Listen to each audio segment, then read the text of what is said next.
अस्सलाम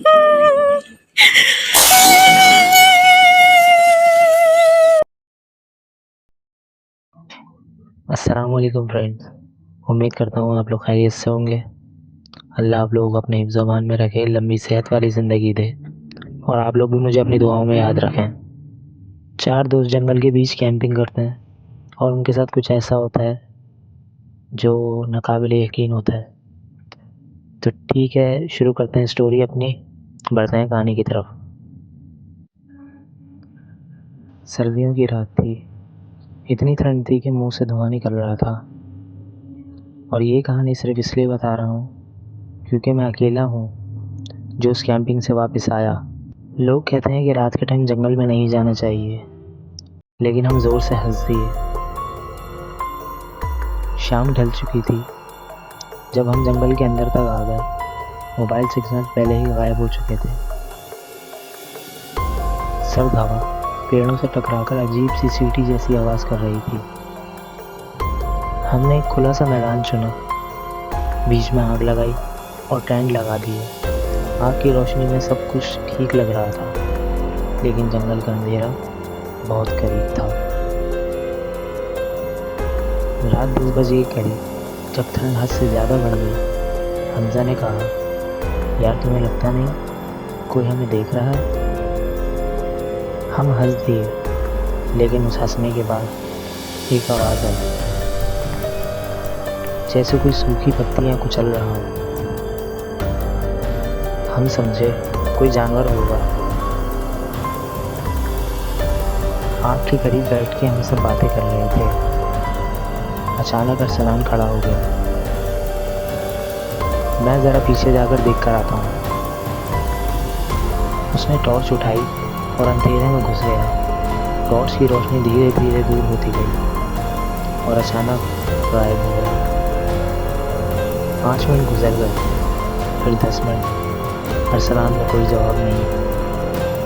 फिर जंगल से एक आवाज़ आई, अरसलान। वो आवाज़ अरसलान जैसी थी, लेकिन उसमें कुछ गलत था। हमजा के चेहरे का रंग हो चुका था। साहब ने टॉर्च उठाई और कहा, हम 3 मिलकर देखते हैं।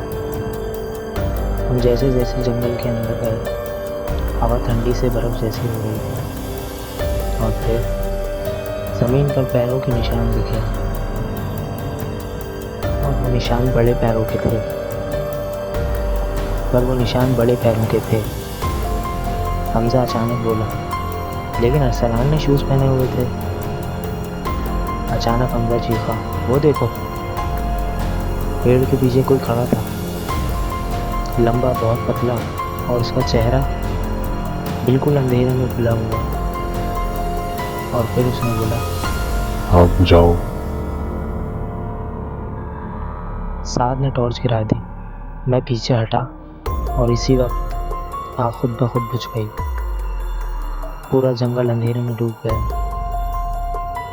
और फिर हमें चारों तरफ से आवाज़ें आने लगीं। तुम लोग गलत जगह आ गए हो। हम भागने लगे।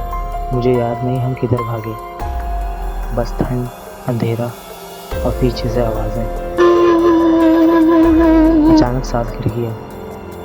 मैंने मुड़कर देखा, उसके पैर को कोई नीचे से पकड़ा हुआ था।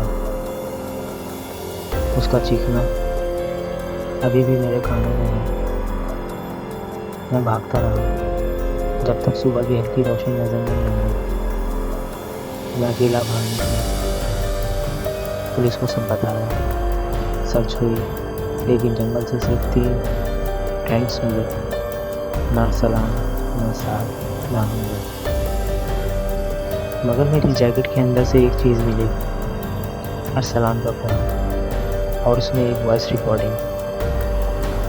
रिकॉर्डिंग चलाई तो आवाज़ आई, सर्दियों की रात में जो यहाँ रुक गया वो वापस नहीं जाता। और फिर रिकॉर्डिंग के बाद मेरी आवाज़ थी। अगर तुम भी कभी सर्दियों की रात जंगल में कैंपिंग का सोचो तो याद रखना, कुछ जगहें सिर्फ देखने के लिए होती हैं, रहने के लिए नहीं। ये कहानियाँ पसंद हैं तो प्लीज़ लाइक करें, सब्सक्राइब करें और हाँ, शेयर करना मत भूलिएगा।